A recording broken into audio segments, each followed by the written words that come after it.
Zach, is your hair blonde for a role, or are you just blonde for fun? It's just for life, bro. Yeah. Can you just really quickly talk about the physical transformation to become Ted Bundy? For Ted Bundy, the main thing was just, you guys in the 70s have that wiry, kind of thin look. Ted was always kind of a little bit gaunt. He always looked pretty tired. And so I had like a good set of fake teeth in that were pretty easy to talk with after a while. So that was part of it. And then I just ate all plant-based and did a lot of cardio for the part. But it was cool. I looked pretty wiry. They were fake teeth, how?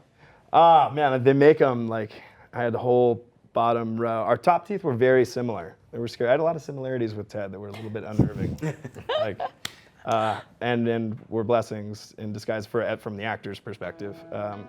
But yeah, the physical thing was just keep it 70s.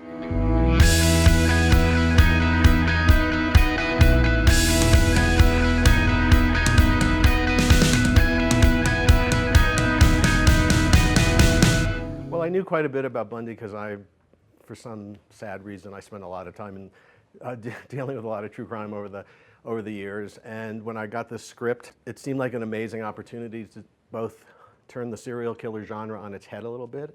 This movie is not a procedural tracking down the killer and the escalating body count. It takes a whole other perspective by going into the mind of the victim. It allowed us to make a film that's very much about what it's like to be seduced by a psychopath.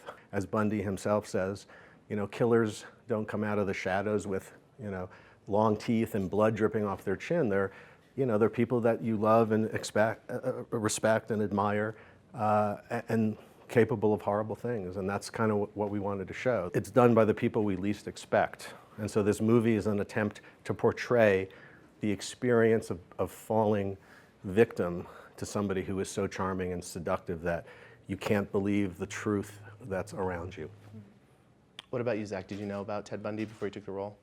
I knew a little bit about him, but I knew he was a scary dude, and I knew that my parents were freaked out when I said, I'm thinking about reading a script where I put, what? Ted Bundy? No way, really?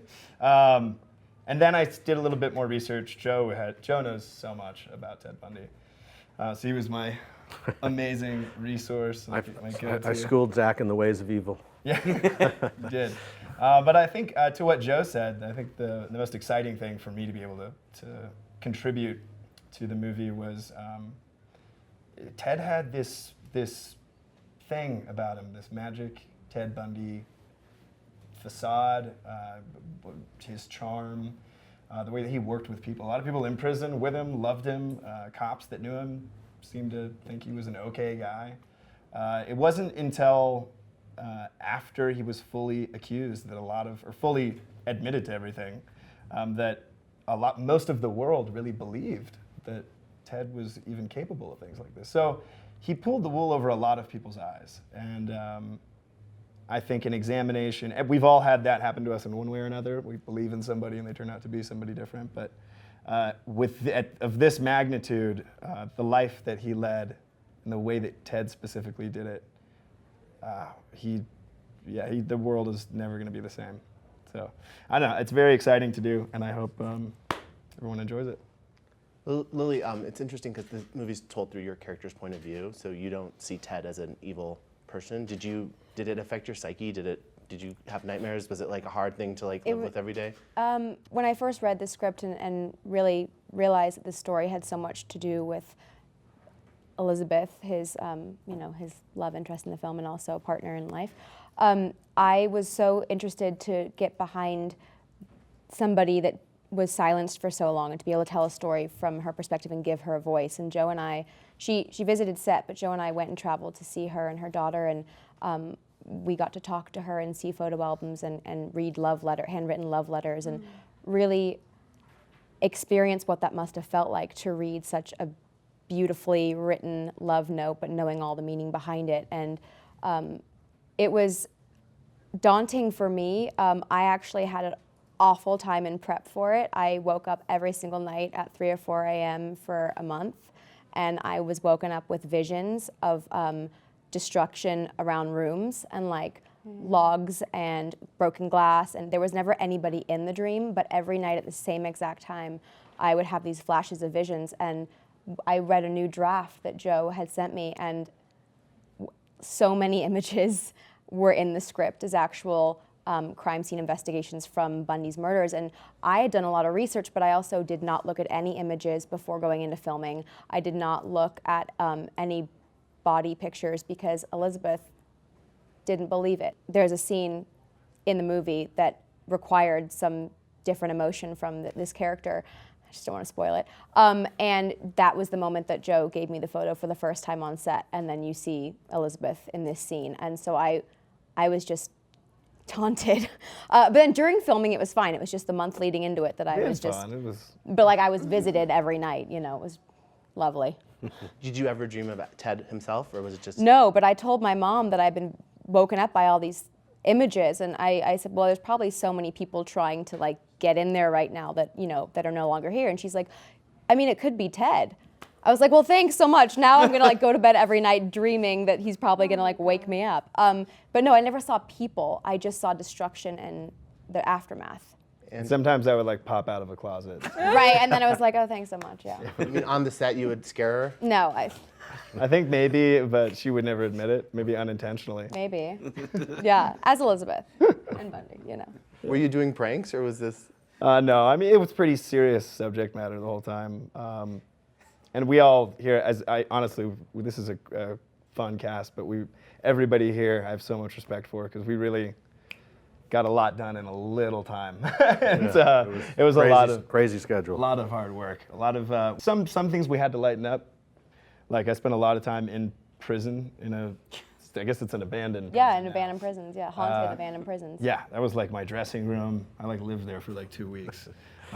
With no heat in the building. No heat. I had In to the dead of skateboard. winter. We just go skateboarding through the abandoned. Was that where you had your nude scene?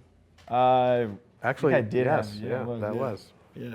Great memories. Yeah. Nude scenes. Nude scenes. In a prison. Yeah. In a No, prison. these guys worked really hard. We had a tough schedule. They were amazing, and I'm so proud of this cast. You know. Angela and Haley, can you guys quickly talk about your connection to the material?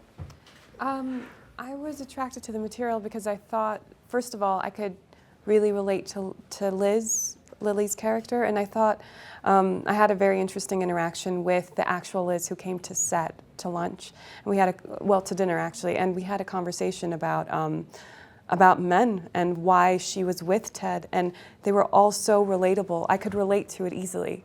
Even the person I was dating at the time, I could just see, not that he's Ted Bundy, I'm not saying that, but I'm not saying that. I'm just, all I'm saying is that it's so pertinent because it's so relatable. I mean, there is so many levels of that kind of sociopathic behavior that's hidden in charisma and charm and manipulation.